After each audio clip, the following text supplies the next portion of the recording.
Welcome to the Teachers Need Teachers podcast, where we help new and beginning teachers navigate through those crazy first years of teaching so you can maintain your sanity and personal life. Here's your host, Kim Lapre.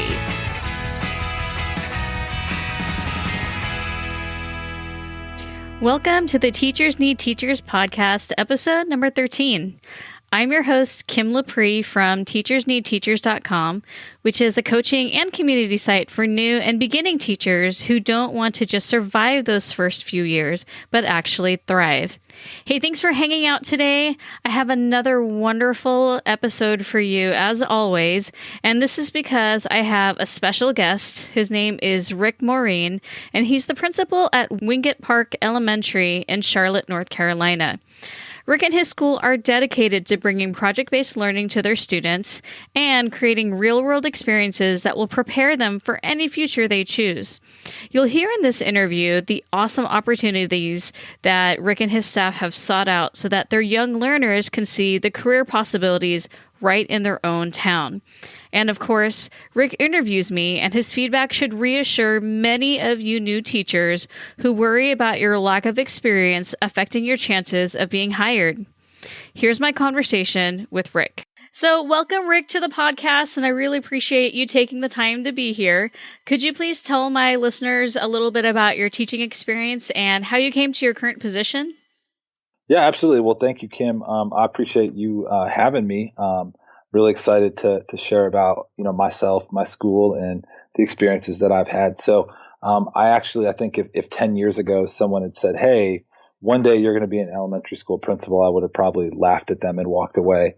I was a middle school and high school social studies teacher in upstate New York. I was the varsity basketball coach, the varsity baseball coach. They were small districts, but that's kind of where I saw my path heading. And the more I coached, the more I realized that as much as I like to have success for myself, I really like building that success in others. And so I saw that kind of the next natural step was to move into, I guess what we would call administration, but what I like to think of as providing people with everything they need to be successful and realize their own accomplishments. And so I took the next step. I went back to school when I was in New York, and got credentialed to become a school administrator. They actually gave me one to be a school district administrator, which that seems really scary. So wow. I'm not really sure why they gave me both, but they did. And then I realized that I wanted a different experience, and so as much as I love being in upstate New York, I'd been there since I was in second grade. I decided that it was time for a different opportunity, and I wanted a different opportunity for my son, who was born, he'll be 5 this year. So right around my 31st birthday.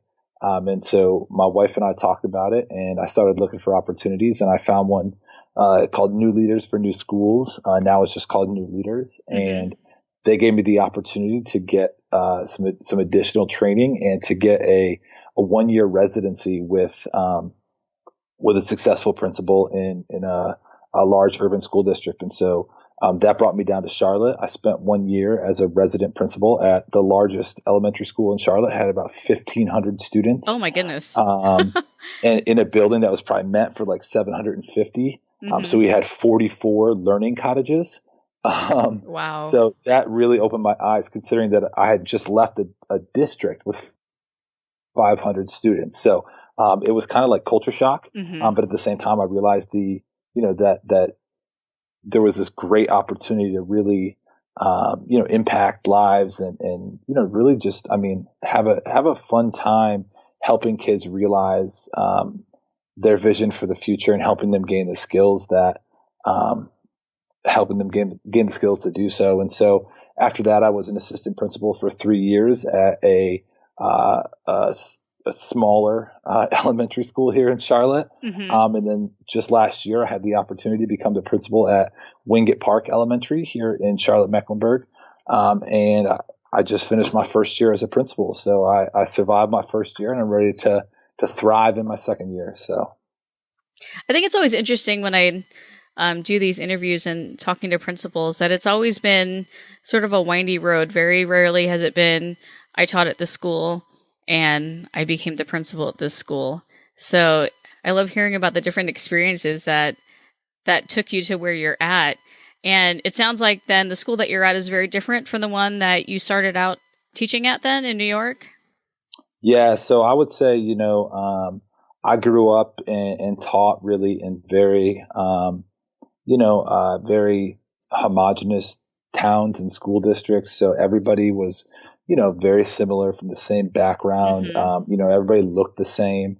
And having moved to a, what is a rapidly growing city, here in Charlotte, that's definitely not the case. The school I'm at now and is really, I would say reflective of Charlotte as a city. It's very diverse, both along, racial and ethnic lines, but then also amongst, the personal experiences and backgrounds that our students come from. Mm-hmm. We run the full spectrum and we have a lot, we have about 700 amazing students and their families that we support. And we're just, just a wonderful place, a great school. And so just out of curiosity, what is the racial makeup of the students in your school?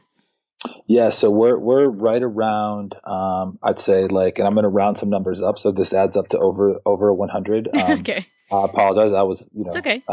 I make a joke about how I wasn't a math teacher, but I won't do that. So we're right about 40% African American and then 30% white, 30% Hispanic. And there's a few, smaller subgroups that kind of take a few percentage points here or there. But those are our three primary, or predominant, kind of ethnic, and racial breakdowns there. So, Mm-hmm. And that's pretty similar to the city of Charlotte. Charlotte's a pretty diverse city. As a district, one of our things is really making sure that our schools reflect the diversity of our surrounding community, and that we don't have schools where everybody does look the same or everybody comes from the same types of backgrounds. We want to expose our children to the world and prepare them for a future that's definitely diverse and a future that's going to require them to work with and alongside a lot of different people. Right. And do you have a lot of English learners as well? So that's a pretty small chunk of our student body. I'd say maybe about 7 to 8%. Oh, okay. So this particular part of Charlotte, Mm-hmm. not quite as much, although I think as a district, that's one of our most rapidly expanding populations. So, and I think, we're still working as a school and making sure that, we're unpacking our students' experiences because, I think one thing that we run into a problem sometimes with is trying to generalize based off, outward appearances or neighborhoods or anything like that. So, right. Really asking our teachers to let's unpack that. Let's find out where our students are from and the experiences they've had, so we can provide them with the supports, that are necessary. And now you had mentioned you came from a school, or you were at a school previously that had 1,500 students. How many do you have now? So we're just over 700 students, which is pretty much, your average, I'd say your average size here, for an elementary school in Charlotte. And we're a partial magnet school. So, I came here my first year, like I said, was last year. And, as I began my first year as principal, we grew from about 450 students to 700. So we added 250 new students when we added our partial magnet last year. So we just finished our first year as a partial STEM magnet. Mm-hmm. And so we have a neighborhood attendance boundary, but then we also pull students in from outside of our attendance boundary, which has impacted or impacted is the right word, but has, it really given our students the benefit of added diversity at our school. There's an intentionality behind what we're doing as a district, in terms of trying to balance out, especially socioeconomic status across our schools. Mm-hmm. And so the lottery, for magnet programs takes that into account. Oh, okay. So in terms of the STEM magnet in your school, what does that look like in terms of how the program works?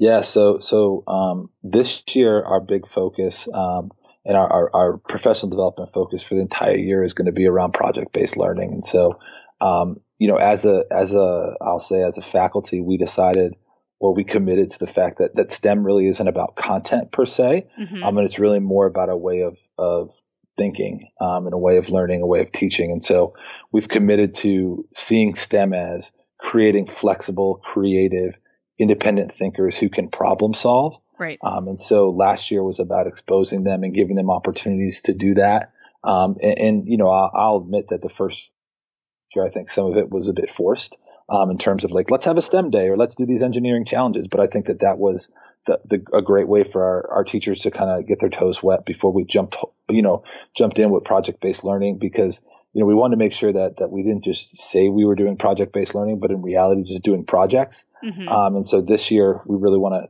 talk about, okay, now that we've given our students these opportunities, that we've given them the opportunities to become creators of content rather than just consumers of content.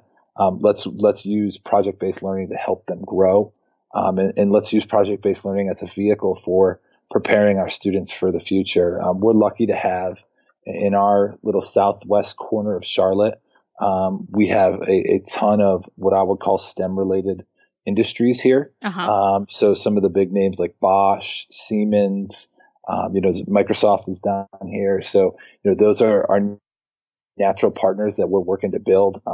We actually, one of our I'd say probably our most profound professional learning experiences last year was not anything we did around like, let's look at how we're teaching reading, or let's look at this. We actually split up and went to different places in the community to see what those industries look like. What are those, what's happening inside these buildings we drive by every day, and how can we help prepare our students for that? And so, I had the opportunity to go to Siemens and see, what happens there. And I mean, I can't talk about it because I'm pretty sure I'm not allowed to, Yeah. because, there's some trade secrets there, but, Right.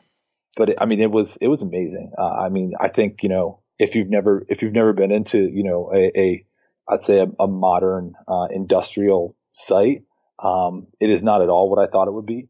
And it also showed us that, like, yes, technical skills matter, but what matters more are some of those soft skills, right? Working with others, being able to be flexible, being able to solve things in a creative fashion. That those skills matter, more so than maybe teaching.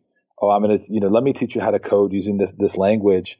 Well, that language, by the time our kids leave high school, is probably going to be, not so great or not useful to them. Right. But when it's about taking things and using them to solve problems, that's always going to be in demand. That's always going to be something that's going to allow our students to be, successful in the jobs that they go into. And it's good to start them in elementary along with like character education, because this is when you can mold them. And I know that a lot of times by the time they get to the secondary level, that inquisitive nature has sort of been beat out of them.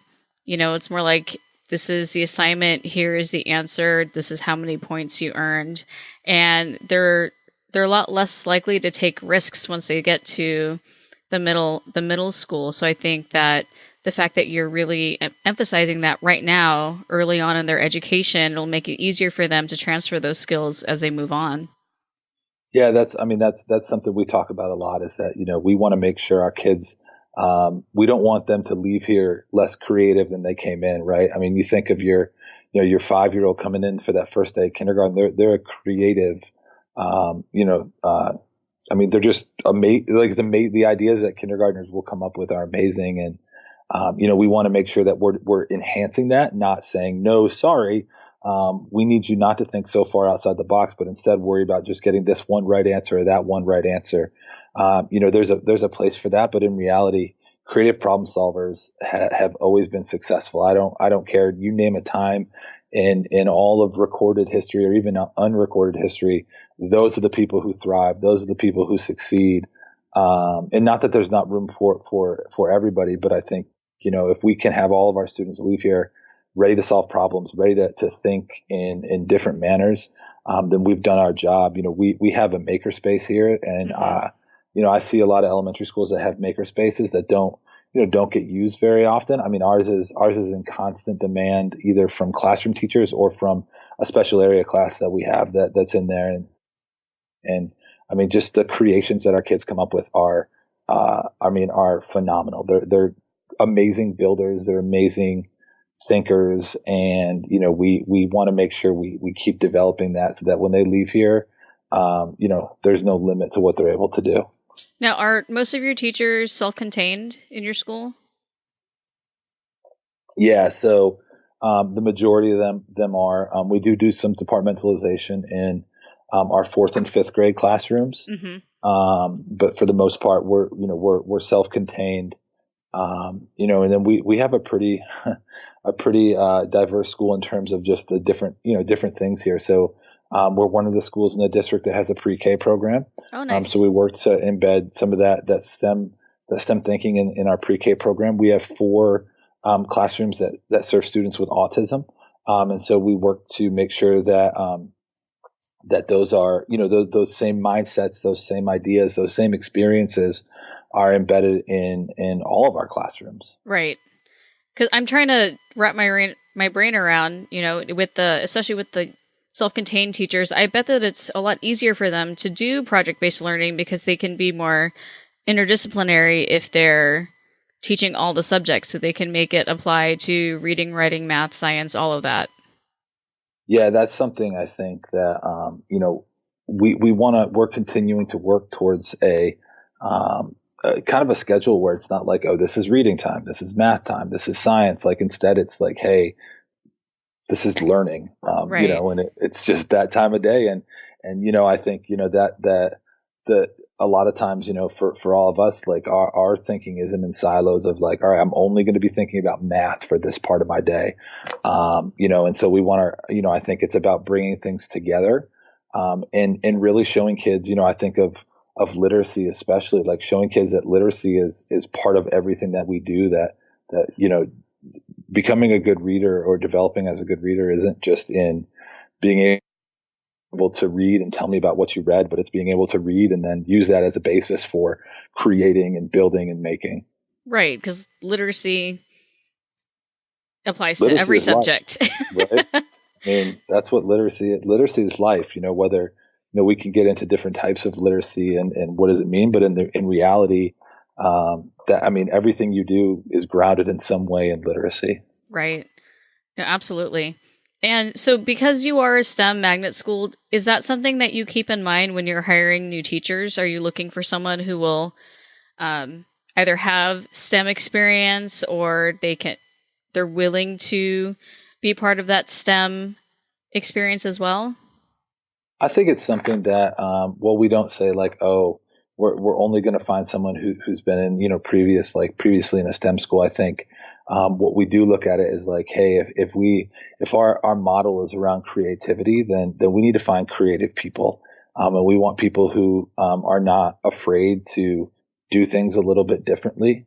Mm-hmm. People who are, innovative thinkers. But I think that the most important thing, that we look for is before any of that with content is just, we're trying to find someone who is going to be able to build strong relationships. I think that's the number one thing, that I look for, that I've always looked for as I think about, the time that I've been responsible for hiring teachers or even had a say in helping to hire teachers, that, that relationship building part is so important.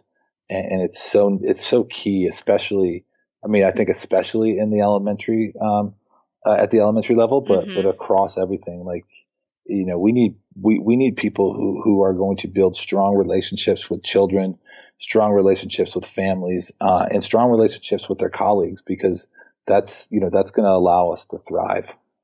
And what does the interview process look like at your school? Do you have like a pre-chosen panel, or are there certain teachers who are on the panel with you always, or how does it work for when you're hiring a new teacher? Yeah. So, part of that depends on, what time of year it is, and who's available. But in reality, our main goal is to, we like to try to narrow down, okay, this is the grade level we're looking for here. And then we're going to bring that grade level in to be a part of the team. And I think one thing, when I say like, hey, I want your input, then I want your input, right? Like, I want someone that you feel comfortable with, that you think is going to be a great part of your team. And so the panel is going to be different depending on the grade level. Right. So it'll be, myself, my assistant principal, one of our academic facilitator, and then it's going to be team members. And, I think somebody once told me, or I read in a book and somebody once told me, that, if you ask people for their input, you need to listen to it, right? Like, the worst thing you can do is say, hey, give me your input, and then be like, well, thanks for your input, but I'm going to do this instead. Right. And so, everybody has an equal say, and everybody's voice matters. And in some ways, I trust my teachers, and I trust the people that are doing the work to say, hey, this is who's going to be best for our kids. This is who's going to be best for us as a team. And then we're going to go forward together with that. And then once someone is hired, let's say that especially if they're a brand new teacher in terms of they just got their credential, does your school, your district have a program for like mentoring them or sort of acclimating them to teaching? In the beginning of the school year, we have, kind of what I would say is like a new teacher boot camp, where all the new teachers in, the entire district are going to be in the same place at the same time. Which is a massive undertaking. I think I know we're in the top 20 in terms of district sizes in the country, Charlotte-Mecklenburg. And so, they're going to all go and they're going to be there together, but then they spend time here at the school and, get onboarded to the school itself. Last year, we did hire quite a few new teachers that were newer to teaching. And so, we were able to sit down with them for a day and really share with them a little bit about, who we are as a school. Now, part of that, I was actually sitting with the teachers because, I was in that same boat of, getting used to or learning about a new school. And so, I really depended upon my assistant principal to help with that. But, and then after that, we connect them with a mentor. And, throughout the year, there are informal mentor meetings and formal mentor meetings. But I think for a lot of our teachers, even if they weren't officially designated as a mentor, they end up serving as a mentor in one capacity or another. And I think that's one of the most important things that you can have in a building is teachers who see their job not as like, oh, I need to officially be a mentor to support the development of this person, right? But rather say, hey, we want to help build that idea of, a rising tide will raise all ships, right? Like if you have something to offer to someone who's newer to the school and newer to teaching, then offer that to them. And then on the other side, making sure that we don't make it a one-way relationship, right? Like I have so much knowledge because I've been, teaching for 10 years or 15 years. So I'm going to tell you all about it. I can learn from you too. Even if you may be brand new to this field, you're coming in with great ideas. You're coming in with this, kind of this fresh set of eyes. So, we want you to we want you to share with us what you see and what you think and the ideas you have because, the more diversity of thought we have, the better off we are as a school. Absolutely. And I think sometimes we underestimate what new teachers can bring to the conversation. And, I think we take for granted the fact that they are closer in age to our students. They know the pulse of what's going on, in pop culture and what's happening in the lives of our students. I think that they actually are kind of a fun resource to tap into when I'm trying to make my lessons more engaging, and meaningful and accessible to students so I can use any kind of pop culture musical references. I always hit up the newest teachers in the school for that. And I think that one of the things we have to do as leaders, and that doesn't just mean, principals and assistant principals, but, experienced teachers as well, is make sure that newer teachers know that they know that they have all this to offer to the school and that they're bringing this to the table because I've seen throughout my career, and I've probably done this as a newer teacher where, you have a great idea that you want to share and you're afraid to share it, and not because someone is, not because you're afraid, but, or not because you think somebody's going to do something or respond negatively, but I think just because there's this idea that like, oh, I'm supposed to stay in my place and I'm supposed to learn from these people who've been doing it for so long. And in reality, I mean, whether we've been teaching for 1 year or 15 years, they're again, I mean, we can all learn from each other. We all bring something to the table. And so we want to make sure our new teachers know that. And that starts by telling them that in the beginning. Right. You're not just here to take things in. We want you to be a part of the sharing too. And I know it can be difficult even as a veteran teacher. So sitting in meetings and even with your PLC or grade level team, and in your mind, you think you're right. And it's hard sometimes to let go of that and to compromise. But I think that's also something that we should model for new teachers, is that we're open to new ideas, which should, would hopefully make them more comfortable sharing their ideas, so that they don't feel like, well, what do I know? I'm just starting out. They just see things so differently, and I really appreciate that. And it forces me to think about my own ideas and reevaluate. I know that I'm not always right. Yeah, I think, I try to, I think that extends up to, to myself as well. If being willing to say, hey, that's a great idea that you've come up with this idea for, this school event or that, and let's try that. I think that, the best thing sometimes, it'll get you in trouble because you can overcommit, but I think saying yes is sometimes, the best thing you can do, because it shows people that, that we can take ideas from everybody, and that everyone has a place in this organization, in this family. And it's not just, hey, it's my way and only my way, but rather that, hey, we're all in this together, and we can all, we can all help make decisions that are going to make this awesome for kids. Yeah. And then there's more buy-in. Exactly. Yeah.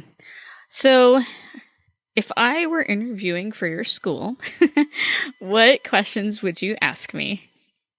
Yeah. So I'm going to go ahead with the disclaimer that I probably didn't write any of these questions myself. Like, there was no grand moment where I'm like, oh my gosh, that's the best question I could ask. That's fine. I think a lot of my interview questions I've either, I've stolen from people, whether it be, from a book that I've read, or it's, from Twitter, or sitting in interviews with, other people that I have a high amount of respect for. So, I'll just make it clear that these are not mine. But I also think that, the question is really, the goal of all my questions is to really get people to start talking, and really start sharing about themselves. So, the first question I always try to start with is just, tell me your story. So, how did you end up here today wanting to become a teacher here at Winget Park? So I started out as a band teacher. I taught elementary school band and middle school band. And when I moved to California, I then started out as a high school marching band director, which I did not want to do. But I know that sometimes when you're starting out, you just sort of take what you can get to get your foot in the door in the district that you want. And from there, I did more middle school teaching in terms of band. Now, about 10 years ago, I realized that I wasn't growing as a band teacher because I had lost my passion for it. So I switched over to English, which I surprisingly ended up loving, and I was able to incorporate technology and be more innovative. And I definitely jumped into learning how to be a better teacher once I was an English teacher. And so now I'm on this constant journey to improve myself in terms of my teaching and trying new things. About 5 or 6 years ago, I started my journey with standards-based grading, which was really difficult for me to switch over, but I found that it's the most equitable way to grade. And I've been working with other teachers in terms of helping them make the transition if that's how they want to grade. And now I also write a blog and I have a podcast. So I love hearing, a story that's kind of meandering as well, like similar to mine, someone who's gone through, some different places and some different roles and has, allowed or used that as a way to help grow. So, I'd really like you to take that into consideration as you answer this next question, which is, what's the best lesson you ever taught, and tell me why it was the best lesson.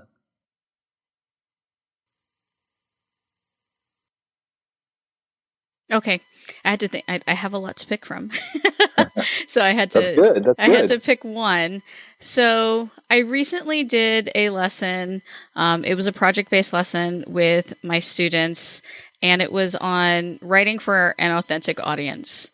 So I set up a class blog for them, and what I wanted them to do, because this is part of their generation, the YouTube generation, I wanted them to write a review on something that they absolutely love. So I showed them examples of restaurant reviews or video game reviews, or I saw a review for different types of pens for people who like to write calligraphy. And I wanted them to pick something that they use or that they really could spend a good chunk of time doing actual live research on. And they were definitely excited about this because they had choice. So, and I think that's really important for students, is to have some choice, not all the time, but to have as much choice as you can give them. And so they had to go and do actual research. So if they did video game reviews, I had to see, clips or pictures of them actually playing these games and doing a review. Or I had a student who reviewed the different frozen yogurt places in our town.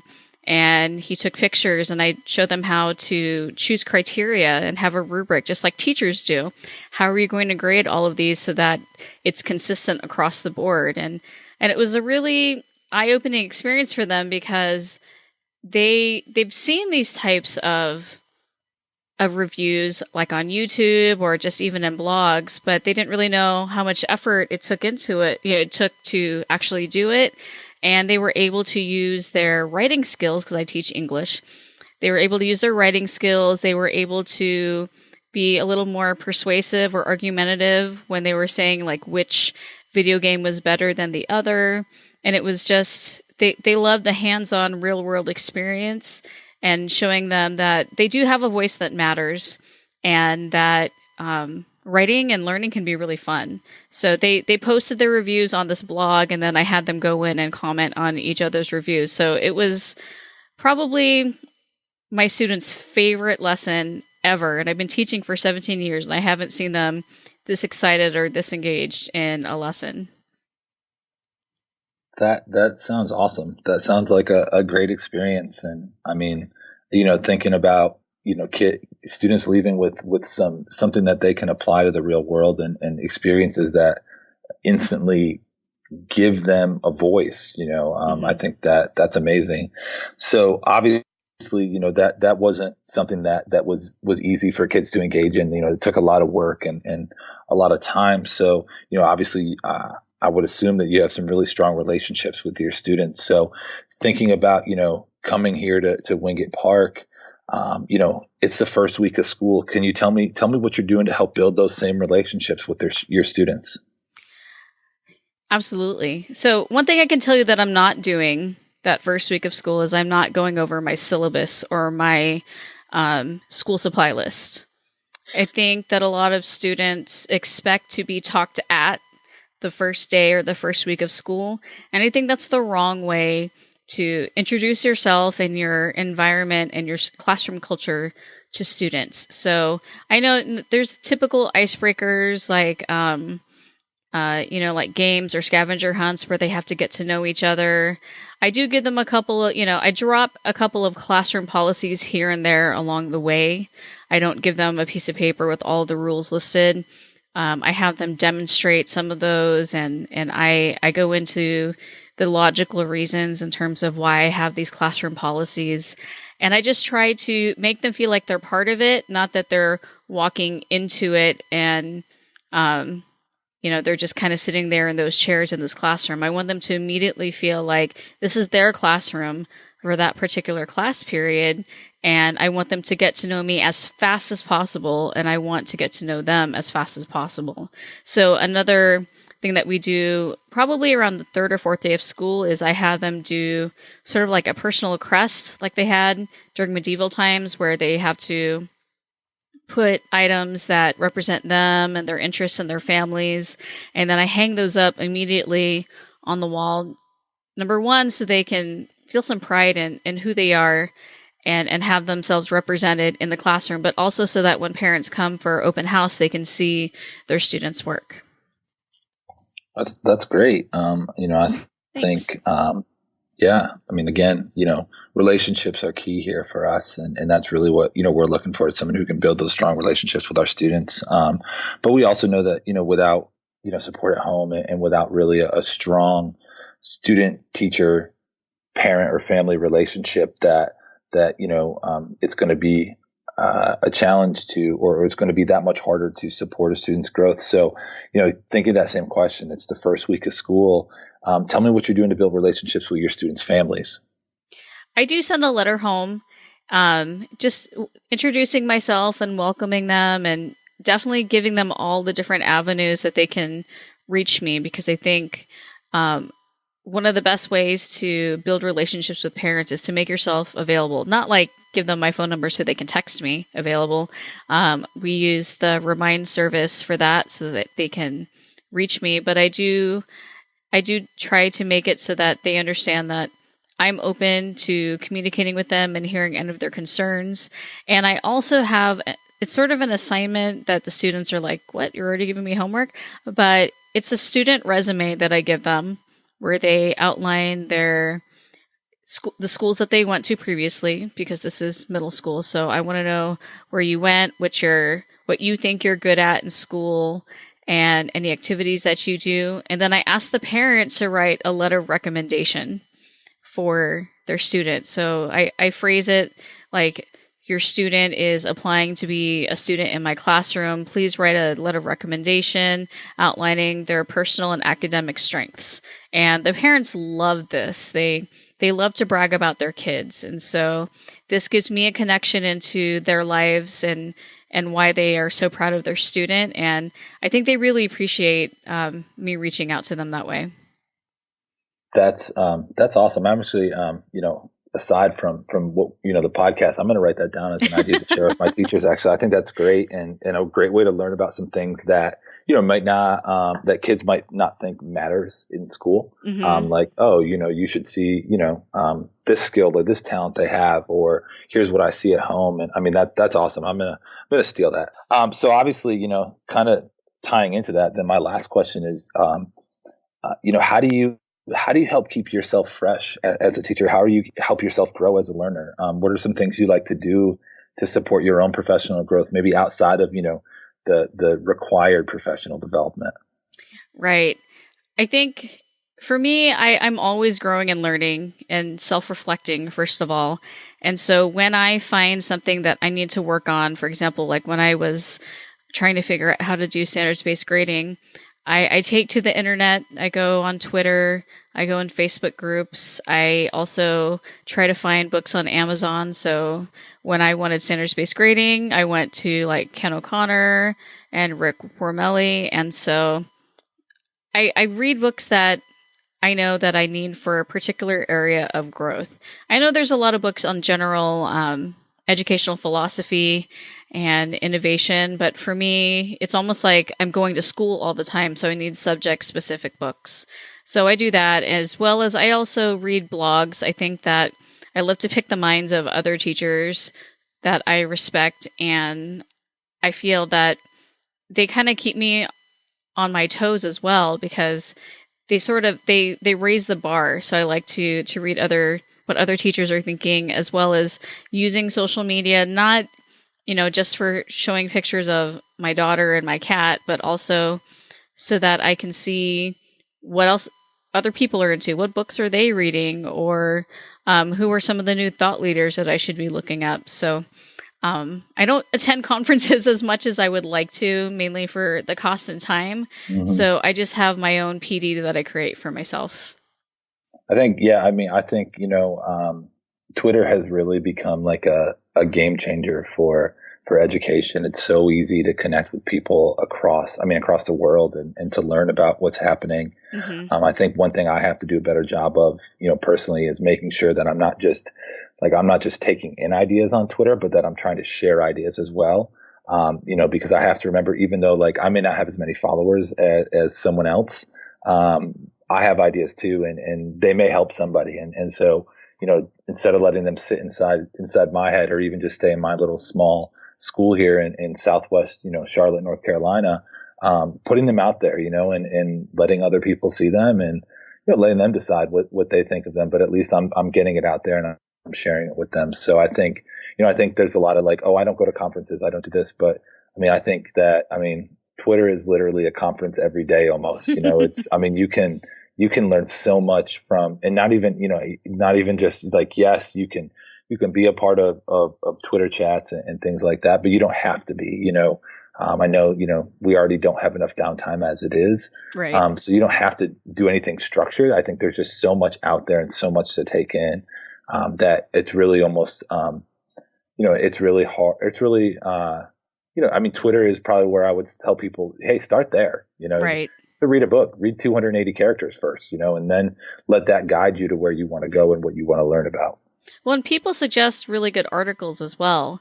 So I don't have time to scour the internet for educational articles, but a lot of times the people I follow on Twitter will drop a link to something, and it'll be something that I really find valuable. So it's so fast moving that it can be hard to keep up with. But, if you do take even just a little bit of time every day, and I tend to lurk more than I post, kind of like what you were saying, like I don't post enough of my own thoughts. I just like to share other people's thoughts, but I personally get so much out of it.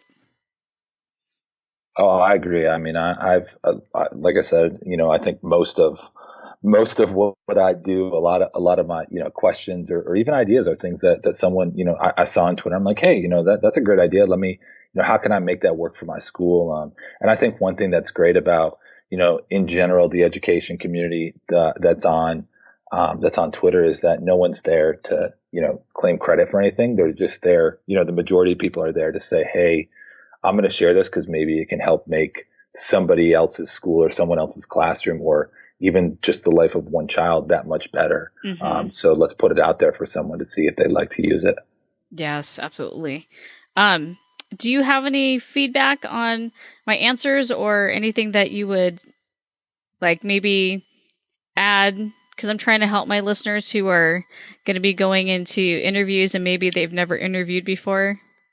Yeah. So, I think that's the hardest part, right? Is that, so you and I, when I shared my story, I have this I don't know what it's called, wanderlust or something. Like I'm always kind of moving around and, looking for different opportunities, and that's given me a good opportunity to interview a lot, right? And the more you interview, the better you get at it, right? I think it's one of those things that you just get confidence as you do it more, and more people are like, hey, we're going to give you the job. And you're like, hey, I must be good at this interviewing thing.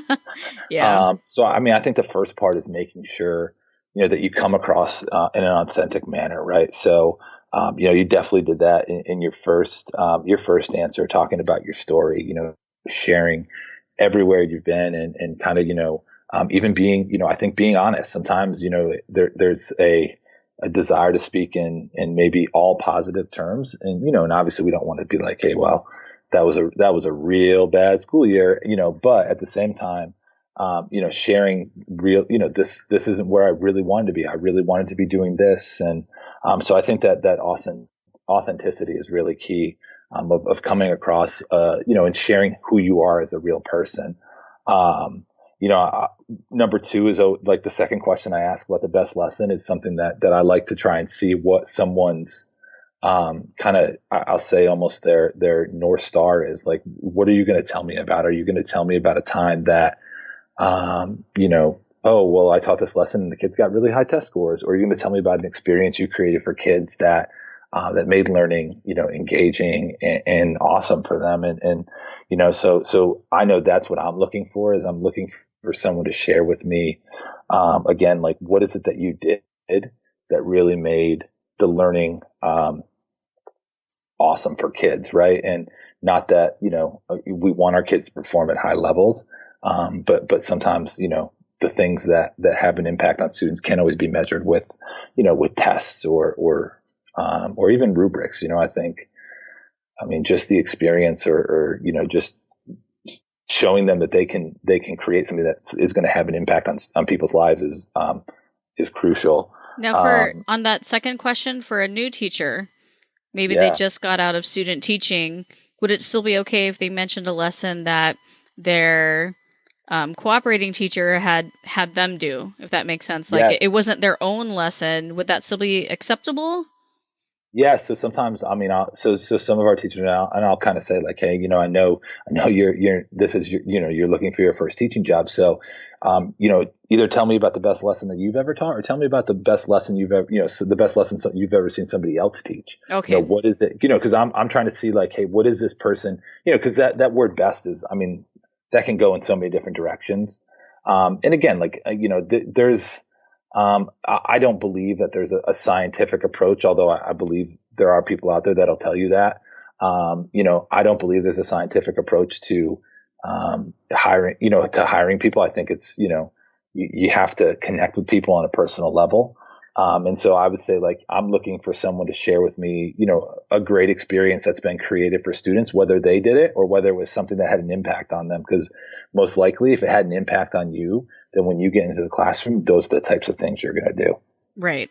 Okay, good. Because I'm always thinking of this from the point of view of a new teacher, because it's not going to be as easy for them to answer some of these questions. Like, for example, on the first one, their answer might be understandably short. Would you want them to mention non-teaching experience, or just focus on what it was like to go through like their credentialing and student teaching program? Yeah, that's always a tough one. And I feel like, for, some of the kind of just into their, or people looking for their first teaching positions, that's always a hard question to answer, because they're like, well, I graduated from college and now here I am, right? Yeah. But at the same time, like, everybody has a story. Like, no one, I believe wholeheartedly, nobody ends up, no one has become a teacher just because, I don't know, they just randomly were like, I'll be a teacher, right? Like, we're all here because of a specific reason, whether it's, whether it was, when it was me, it was having, a teacher in my junior year of high school with these like crazy Zubaz American flag pants, and like seeing that when you're a teacher, you get to be almost like you can be goofy and fun and engaging and still have an impact on kids' lives, right? And others, it's growing up, their whole life knowing they wanted to be a teacher. And as much as I know that that's like that's kind of a stereotype, like, oh, I've always wanted to be a teacher. And I love to hear that, because so why did you always want to be a teacher? And what did that lead you to do when you were a child? Like, did that cause you as a teenager to take some different,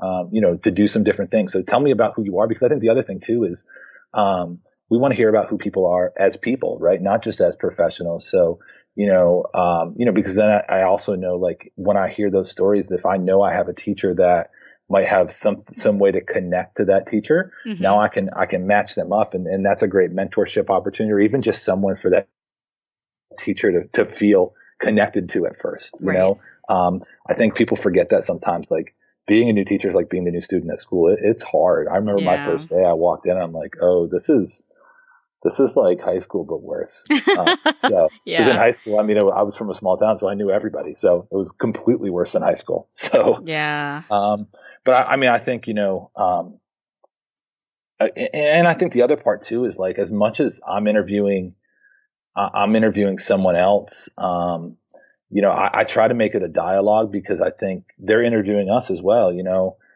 depending on where you are, it's not like there's only a few jobs, we're competing against, other schools for the same candidates. Right. Yeah. And so, we want them to feel comfortable and feel like their voice is being valued, and that we're listening to what they're saying, and that we care about them more as just a person. Like, I have a vacancy in third grade, this person will fit there, but more as like, hey, this is a great person to come be a part of our school's culture, to come be a part of our school community. And are there any specific red flags that you can think of that kind of tell you that maybe this person isn't going to fit your particular school? I mean, I think, I try to give the benefit of the doubt sometimes, and so, my first red flag is if my teachers feel like they didn't connect with that person, that's usually when I'm like, okay, that, I want to make sure I'm building a cohesive, professional learning community amongst these adults. And so, if they feel like, hey, this wasn't working out, I think if someone, is speaking more towards the content than the kids, I think, again, like I believe wholeheartedly, like we have a ton of people in our district and probably in every district that are some of the most knowledgeable content-based support people there ever was. But I've never seen someone start to like kids who didn't like kids. Right. So I want to see someone who's going to connect with kids because, connecting with kids, connecting with families, that's what matters more than anything else. Right. And you can always teach the other stuff to them. Right. I mean, I really do believe, like, I know we're kind of making, we're simplifying it because, it's not like you can't just teach it all. Like, it's not going to be easy. But I don't believe, like, if you genuinely don't want to build relationships with students and with families, then I probably can't teach you that. Right. But I can teach you, we can, and I'm also smart enough to know that I might not be the person who can teach it, but I know someone who can, right? Anybody in almost any district, there's going to be, a lot, larger districts, obviously we have tons of curriculum support. We have people who can come out and can help them understand, unpack the standards and the steps they need to take to help students grow and how to analyze where, student learning and decide what the next steps are. But again, I've never really seen someone who didn't like children have someone come out and change their mind. Right. That's a mindset. And so I would say, again, that's a red flag is if I'll say, like, one thing that, and this might just be personal preference, but a red flag is, if I ask, hey, what questions you have for us? And one of the first questions that comes up is about, student behavior or something like that. Like, that's generally a red flag for me, just because I think that, what we think about is what we focus on. And Right. if we're concerned about students' behavior, we're going to focus on students' behavior. But if we're concerned about students' learning, we're going to focus on students' learning, and we're not going to have to focus as much on student behavior because, I'm a firm believer that engaged students aren't gonna, I guess, act out or They're talk less out. likely. Yeah, they're less likely to, definitely. Right. So I think that's something that I'm not looking to really hear that in your interview. Hear about an opportunity to come to our school, but again, that might be my personal preference. There's other people who might say the opposite.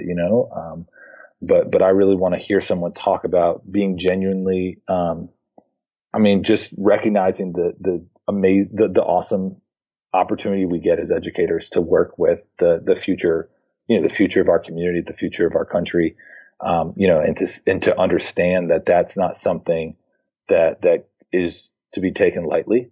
That we have a really huge role to play in developing someone who's going to take care of this country when I'm retired, I guess, or, Yeah. Someone who's going to make good decisions and take care of me. I want the best people helping develop those kids for the future. Right. You can pass the baton to them and feel good about it. Exactly. Awesome. Well, I really appreciate you taking the time for this. I think these are awesome questions, and my listeners are going to definitely appreciate hearing them because they can prepare their answers, because there's a lot of anxiety with interviews, as you can imagine, whether or not you're a first-year teacher or you're a veteran trying to switch schools. Oh, yeah. No, I agree. And I think, one of the things, that really helped me, as I, kind of went through a similar process of, all right, so I want to become a principal. And I have to go to these interviews and you have to prepare, you should prepare, and think about it ahead of time and practice those answers and don't read a script, but have something in your mind about, all right, if they ask me about this, here's what I'm going to go to. And if they ask me about this, here's what I'm going to go to. And one thing I encourage, someone encouraged me to do this, not necessarily as a teacher, but as I was looking for administrative positions, but I think it works for a teacher too, is, don't be afraid to come in with, bullet points or, something where you want to make sure, like, hey, these are 5 things about me that I think are going to really set the tone for this, or to really, kind of make me the best fit for this position. And I want to make sure that I talk about these 5 things. I think that sometimes we're worried that look like, oh, we're over preparing or I guess like it's cheating. But it's really not. Like, I mean, to me, that says, hey, this means a lot to you. You've Right. taken your time to really want to know, or to really show me that you deserve this opportunity. And so to me, that's like a sign of almost respect for our school, that you're that invested in this process. Well, thank you again, Rick, for being on the podcast. I really appreciate the time that you've taken to ask me these questions and talk about your school. If people wanted to connect with you and learn more about you and your school, where can they reach you? Yeah, so well, you can check out more about Winget Park Elementary at our website. So it's pretty easy. It's just www.winget, WINGET, park.com. Here in North Carolina, there is what I would call Wingate, but which is pronounced Winget as well. So they sometimes get those confused. Okay. Our school Twitter is at CMS_Winget Park. And then my personal Twitter is at Mohrien. So MOHRIEN. Well, there you go. That was such an awesome conversation that I had with Rick. And I have some key takeaways that I wanted to talk to you guys about. First of all, principals are looking for teachers that genuinely like kids and who can build relationships with students, parents, and with their colleagues. So they're less concerned with your actual teaching skills and knowledge, especially if you're a beginning teacher, because all of those can be taught. What they can't teach you is how to like kids. Some additional advice that Rick gave us is that you should be prepared with some possible answers when you come to an interview. And it would be even better if you had about maybe like 5 points about yourself that you want to make sure that you tell them that show that you're the best fit for this position. So somehow weave those 5 points into your answers so that you can showcase your awesomeness and be authentic and your real self in an interview. They want to get a sense that you're human and that you can connect with others. So just show who you really are as much as you can through that nervousness. Finally, one thing that I really like about the mission that they have at Winget Park is that to them, teaching is more than just getting kids to read, write, and do math. They want kids to learn the soft skills needed to be successful in the workforce, such as working well with others. So thank you so much for coming out and listening to this episode. I hope you're enjoying this series. If you want to read more about Rick's school and you want to get the questions that he asked me, you can head on over to teachersneedteachers.com/13. Also, you can head over to my Facebook group, Teachers Need Teachers, if you search it in Facebook, and you can ask any questions or start up a discussion there about what Rick and I talked about today. And if you haven't already, whatever podcast player you're listening on right now, go ahead and hit that subscribe button right now. Yep, right now, so that you don't miss any of this awesomeness every single week. All right, I hope you have a fabulous day. Thanks for listening to the Teachers Need Teachers podcast. Love this episode? Head over to Apple Podcast or Google Play to subscribe, rate, and leave a review.